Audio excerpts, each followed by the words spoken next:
अनुभव चक साहब, आज अखिलेश जी को मैंने सुना,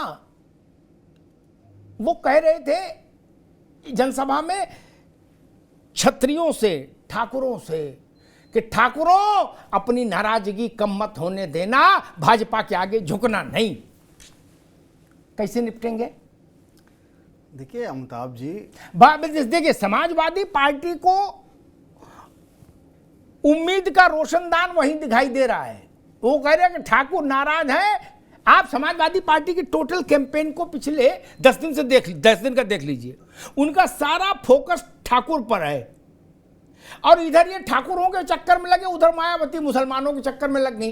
क्या बोली, तब तक इधर से सब समेट लो खटाखट, जब तक ये उधर है।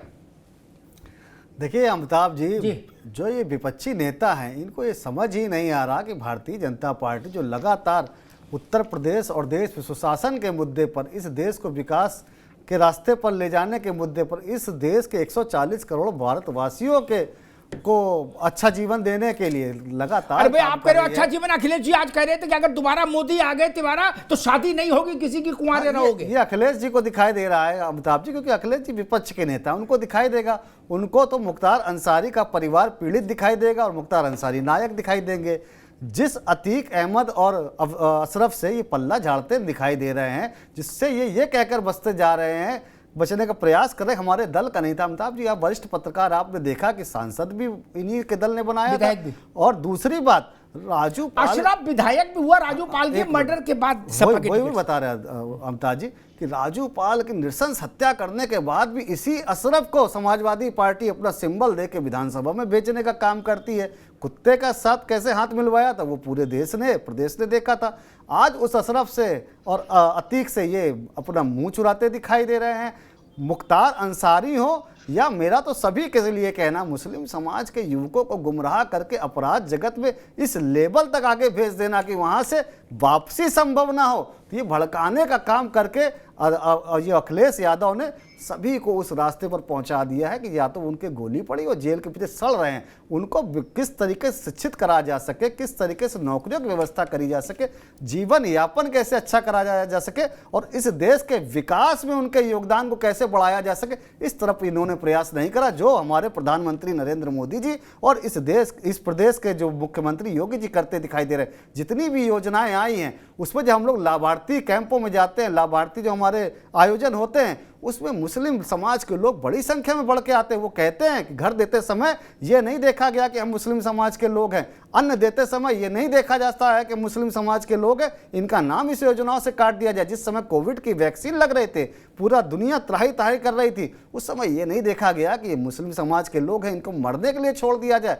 हमारे प्रधानमंत्री जी बगैर जाति धर्म देखे 140 करोड़ भारतवासियों को अपना परिवार मान के सबके लिए उन्नति और विकास के रास्ते पर और उनके जीवन यापन कैसे बेहतर हो, उस दिशा को सुधारने के लिए प्रयास कर रहे हैं। और ये अभी भी आज भी उसी पिछली सदी में उलझे हुए हैं। मुस्लिम, जाति, ठाकुर, ये इसमें उलझे हुए हैं। इनको इनकी राजनीति मुबारक। हम अपने प्रधानमंत्री जी के नेतृत्व में पुनः तीसरी बार इस देश के अंदर सरकार बनाने जा रहे हैं। आजम खान साहब, आप एक तरफ कहते हो कि मुद्दों की बात होनी चाहिए, दूसरी तरफ अखिलेश जी इस बात से आह्लादित हैं, प्रसन्न हैं, आनंदित हैं कि ठाकुर नाराज है। वो मंच से कहते हैं कि नाराजगी छोड़ना नहीं, जब तक वोट न डाल दो तब तक नाराजगी छोड़ना नहीं। पूरी समाजवादी को लग रहा है कि भाई कहीं कोई पंचायत हो जाए, छोटी बड़ी कैसी भी, क्या एक पश्चिम का एक त्यागी लड़का है, उसको योगी जी की सरकार बदतमीजी की थी उसने अपार्टमेंट में एक में, तो उसको जेल भेज दिया था। उसने भी एक संगठन बना लिया, उसकी तक फोटो समाजवादी पार्टी रिट्वीट कर रही है, करीब त्यागियों ने मोर्चा खोल दिया ठाकुरों के बाद। तो आपका भी जो न्यूक्लियर है, जो केंद्र बिंदु है, फोकस है, वो तो यही है, सैनी, ठाकुर, त्यागी, अमिताभ जी, जाटव, गुजर नहीं, तो सब उसी में खेल रहे हो, फिर काहे को बड़ी बड़ी बातें करो, जो खेलना सबको वही है। जी, हमारे राष्ट्रीय अध्यक्ष अखिलेश यादव जी 90% पीडीए की बात करते हैं, जो गरीब है, शोषित है, वो जात की बात कर रहे हैं। ना ना ना, गलत बात, वो जात की बात कर रहे हैं, नारा है सिर्फ, वो जात की बात कर रहे हैं मंच से, माइक से। पीडीए की बात कर रहे हैं। अरे भाई, ये मैंने जो कहा उसको काटिए। उन्होंने कहा ठाकुरों नाराजगी छोड़ना नहीं, बीजेपी के आगे झुकना नहीं, इनको सबक सिखा देना। सर, ये पीडीए है, राजनीतिक दल है, यकीनन अगर कोई जाति, कोई बिरादरी, ये पीडीए है, या ये रोजगार का मुद्दा है। तो हम बिल्कुल कहेंगे कि क्यों नाराजगी। अमिताभ जी, समाजवादी पार्टी के प्रवक्ता को जरा सा भी अंदाजा नहीं है इनको कि इनके अखिलेश यादव किस तरफ ले जा रहे हैं। पिछले चुनाव में 2022 में भी ये विकास दुबे के मुद्दे पे चुनाव पे उतरे थे।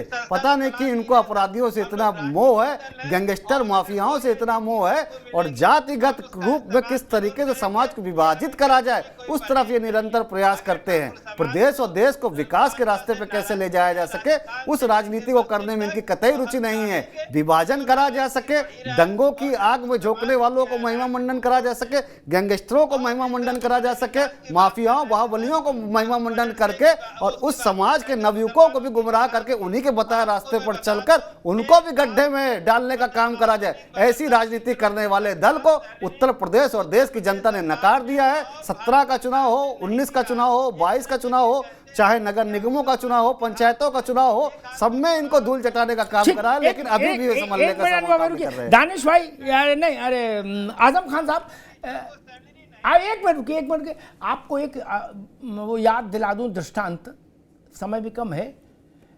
नेताजी जब उन्होंने फैसला किया, अरविंद जी, जब मुलायम सिंह जी ने फैसला किया कि इसको फूलन को चुनाव लड़वाएंगे क्या, तो मैंने उनसे कहा कि नेताजी बहुत बवाली फैसला है, ये है, ये दुधारी तलवार है दोनों तरफ, ये जान लो आप। बोले हम सब संभाल लेंगे क्या। हमने कहा 22 ठाकुर मारे गए हैं, बवाल मच जाएगा प्रदेश भर में, ठाकुर नाराज होगा। बोले जितना नाराज होगा ठाकुर, उससे कई गुना ज्यादा पिछड़ा खुश हो जाएगा, सारा निषाद मल्लाह केवट झर के इधर आ जाएगा। बोले बनाएंगे जरूर क्या, ये रोजगार का मुद्दा है। आज ठाकुरों की चिंता है आपको। जब फूलन देवी को आपने टिकट देके बनाया था सांसद नेताजी ने, तब उस वक्त फूलन देवी के सिर पे 22 ठाकुरों की हत्या का आरोप था। आजम खान साहब, वो लोकतंत्र और संविधान की रक्षा थी। फूलन देवी लोकतंत्र और संविधान की लड़ाई लड़ने गई थी बंदूक लेके, नहीं ना। फूलन देवी ने जो कुछ किया था उस समय माननीय श्रद्धेय नेताजी ने कहा था आत्मरक्षा में किया गया कार्य है, और फूलन देवी कर दो आत्मरक्षा में 22 मिनट निपटा दोगे। और कहीं न कहीं उन्होंने उनको सुधार के लिए ले आए थे, और सुधार के नजरिए से उनका राजू पाल की हत्या भी आजम वही रही होगी, आत्मरक्षा में हत्या। सुधारात्मक रवैया भी ठीक है, ठीक है। मैं अब इस बहस में नहीं पढ़ना चाहता, वरना एक छोटा सा दृष्टांत है कि राजू पाल की हत्या के बाद, आजम भाई ये पुरानी बातें हैं, ये आप लोगों को पता होनी चाहिए, जो नई पीढ़ी के राजनीतिक दलों के नेता उभर रहे हैं।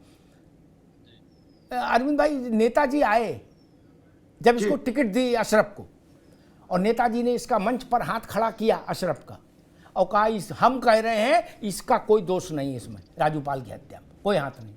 अभी जो फैसला आया उसने क्या बताया, अगर अशरफ जिंदा होता तो फांसी होती। मुलायम सिंह ने कैसे क्लीन चिट दे दी थी, कैसे क्लीन चिट दे दी थी, जिता भी लाए थे। ऐसा नहीं कहिए महाराज, इतिहास तो बड़ा क्रूर है, सामने रहता है। अरविंद जी, ये समझ नहीं आता मेरे कि हम 2 बजे कहते हैं मुद्दों की राजनीति हो, 2:30 बजे कहते हैं ठाकुर, सैनी, कश्यप, कोरी, कुर्मी, मतलब जात में भी गोत्र तक खींच लेते हैं तलवार, नहीं। और दूसरा खींचे तो कहते बताओ ये तो जात का राजनीति कर रहे हैं, ये संविधान और कानून और क्या क्या बताते उस पर चुनाव नहीं लड़ रहे, ये कैसे चलेगा।